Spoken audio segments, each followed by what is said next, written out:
की बंद।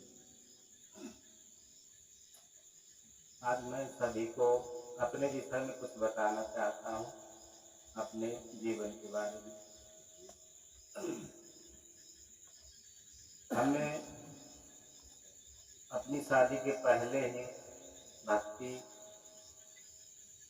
के मार्ग पर चलने के लिए अपने आप को तैयार किया। सभी गुरु भाइयों के बीच में जाकर सत्संग प्रवचन को सुना तो हमें लगा कि जीवन ऐसे ही व्यर्थ जीने से कोई मतलब नहीं है, ऐसे ही निकला जा रहा है। तो हमने कहा भी संप्रदाय साधु संतों की संगत की, देखा, उसको समझा, हमें लगा कि हाँ, हमें इस मार्ग पे चलना चाहिए। हमने चलना शुरू किया। कई साधु संतों के शरण में बैठकर शिक्षा ग्रहण की। ग्रहण करने के बाद कई जगह तो गए तो हमें पूजा पाठ वगैरह बताया गया। हम उसको कई सालों तक करते रहे। जप तप, माला फेरना, कुंभाक करना, योग क्रिया करना, साधनाएं करना। 2-3-4 साल तक हमने बहुत सारी क्रियाएं की। एक एक घंटे कुंभाक करके बैठे रहना, बहुत सारी सिद्धियां हासिल की। यहाँ तक सिद्धियां हासिल की कि हम कहीं पर रहते थे, किसी बात को जानना था तो हम जान जाते थे, समझ जाते थे।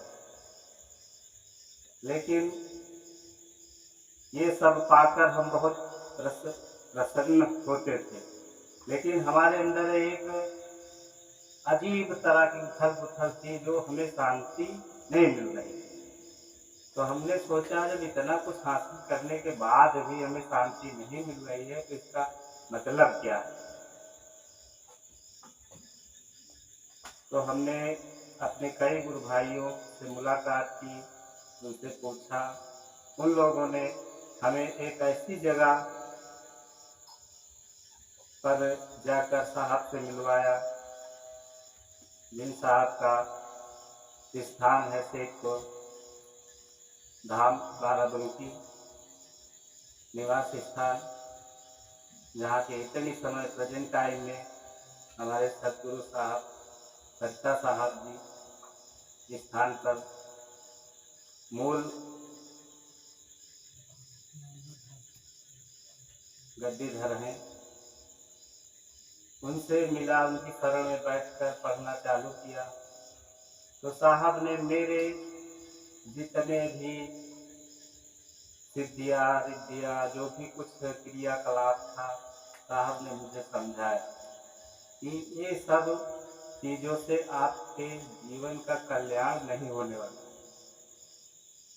इन सब से आप अपने दिनचर्या का कार्य तो कर सकते हो, लेकिन जीव का उद्धार नहीं हो। तब हमें इस बात पर शंका हुई कि आखिर जब हमारा उद्धार नहीं होगा, हमारी मुक्ति नहीं होगी, तब ये सब करने से कोई फायदा नहीं।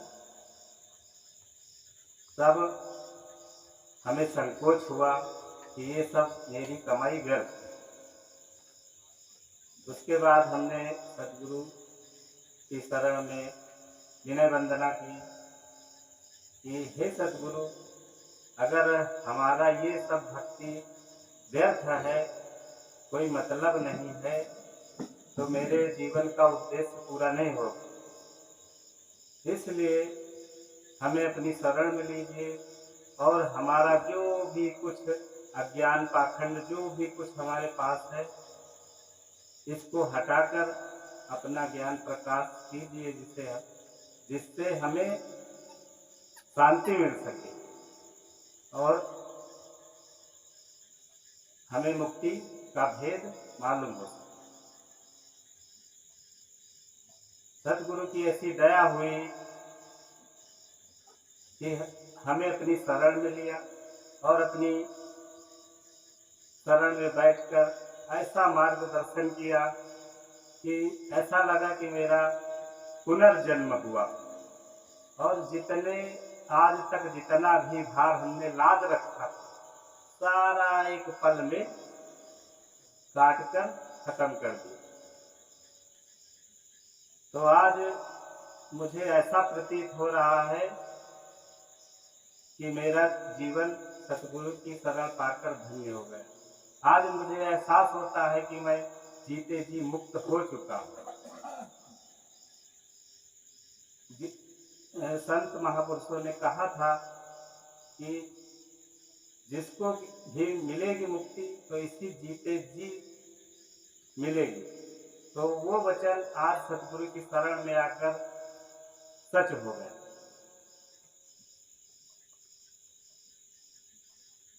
तो ये सतगुरु की महिमा है जो मुझ पर बनी। मेरा जीवन कृतार्थ हो गया, धन्य हो गया। साहब